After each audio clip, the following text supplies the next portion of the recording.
The Virgin Mary. There are thousands of paintings and sculptures depicting her image. Millions of prayers have been offered to her.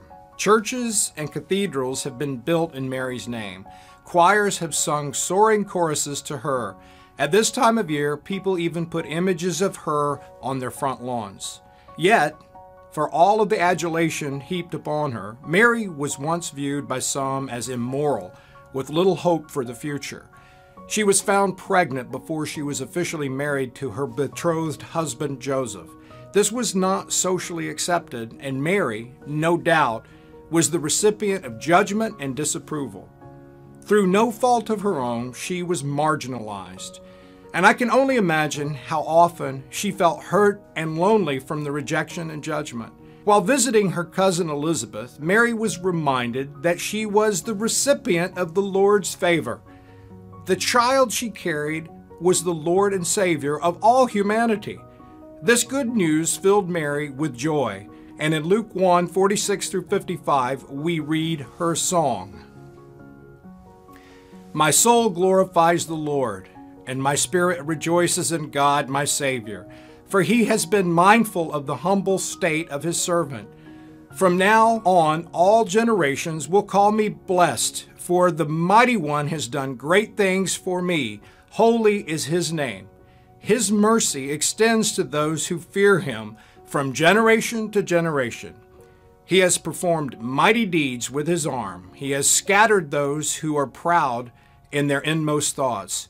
He has brought down rulers from their thrones, but has lifted up the humble. He has filled the hungry with good things, but has sent the rich away empty.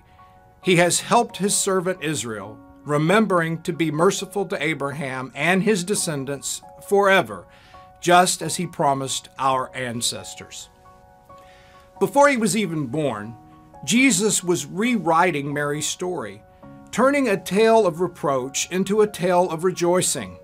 The reality of the baby to be born caused his ostracized pregnant mother to say, "All generations will call me blessed." No matter the circumstance, from the misperceptions during pregnancy, to apprehension during the flight to Egypt, to fear of loss when Jesus was 12 and stayed behind at the temple, to the horror and shock experienced at the foot of the cross, Jesus was restoring Mary.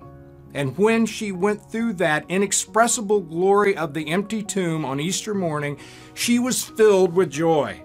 Another gift from a one-of-a-kind son.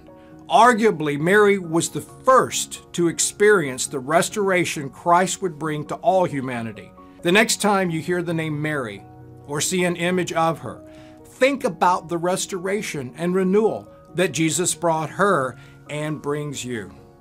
He turned her despair into joy, and he can do the same for you. The Advent season is an excellent time to remind ourselves that Jesus' coming is good news for all, especially those who are poor, broken, and in despair. Let us celebrate the God who can rewrite our story and turn our mourning into rejoicing. I'm Greg Williams, living in his joy and speaking of life. Thanks for watching this episode of Speaking of Life. We hope you enjoyed it. We'd love to connect with you. Here are a couple of ways. Subscribe to our newsletter, GCI Update, and like us on Facebook. And if you'd like more resources from GCI, check out our website. Thanks again for watching. See you next time.